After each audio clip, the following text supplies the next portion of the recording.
छत्रपती शिवाजी महाराज की, धर्मवीर छत्रपती संभाजी महाराज की जय भवानी, जय भवानी। महाराष्ट्राची कुलस्वामिनी आई तुळजा भवानी, ज्यांनी शिवरायांना घडवलं त्या जिजाऊ माँसाहेब, हिंदवी स्वराज्याचे सरसंस्थापक, अखिल हिंदुस्थानचे आराध्य दैवत छत्रपती शिवरायांना मानाचा मुजरा करतो। स्वराज्य रक्षक छत्रपती संभाजी महाराज यांच्याही चरणी नतमस्तक होतो। भारतरत्न डॉक्टर बाबासाहेब आंबेडकर आणि तमाम महापुरुषांना विनम्र आदरांजली अर्पण करतो। आज शिवजयंतीच्या या सोहळ्यामध्ये मंचावर उपस्थित असलेले राज्याचे लोकप्रिय उपमुख्यमंत्री माननीय एकनाथराव शिंदेजी,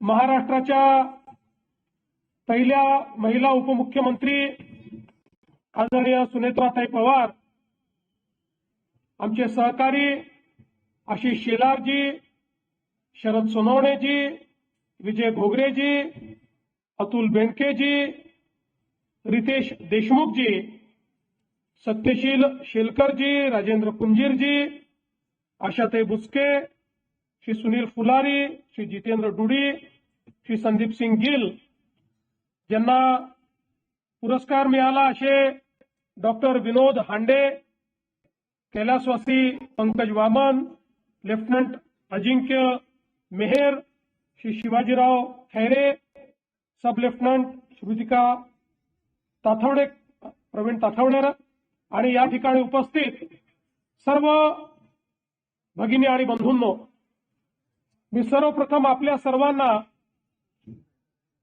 शिवजयंतीच्या खूप खूप शुभेच्छा देतो आणि जगभरातल्या शिवप्रेमींना या शिवजयंतीच्या निमित्ताने अशाच प्रकारे महाराजांचा आशीर्वाद आणि प्रेरणा मिळत राहो अशा प्रकारची प्रार्थना करतो।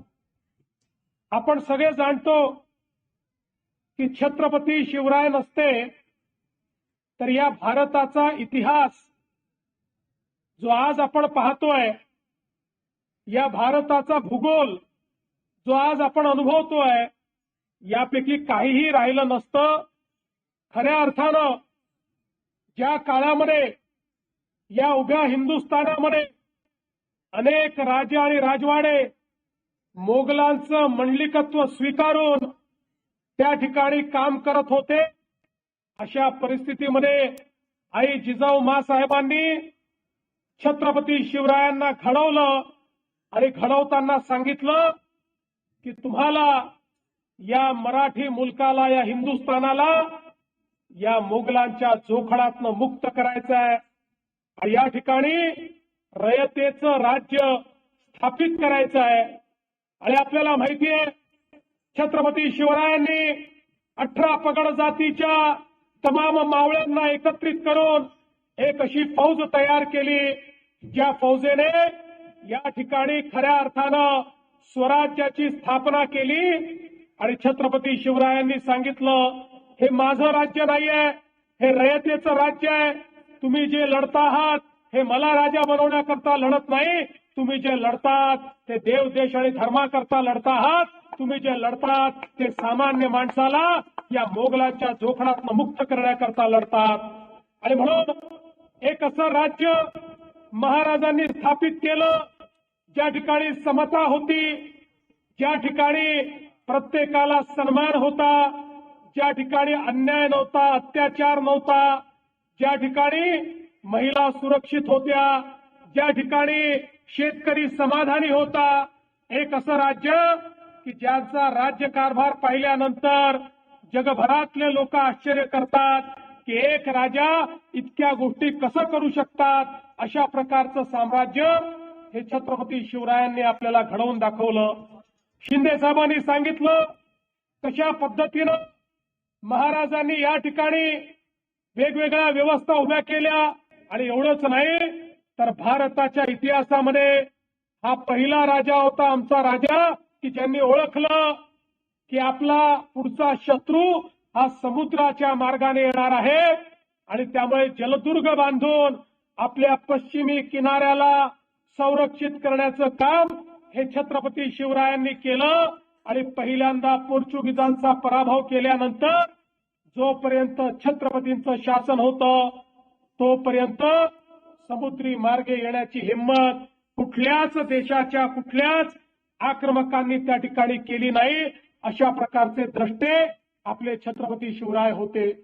आणि म्हणूनच आज खऱ्या अर्थानं ज्यावेळी महाराजांचे 12 किल्ले जागतिक वारसा स्थळ म्हणून त्या ठिकाणी नॉमिनेट केले आणि जगातल्या 27 देशांनी एक मताने मतदान करून या ठिकाणी संपूर्ण जगाकरता होय हे जागतिक वारसा स्थळ आहेत अशा प्रकारची मान्यता दिली.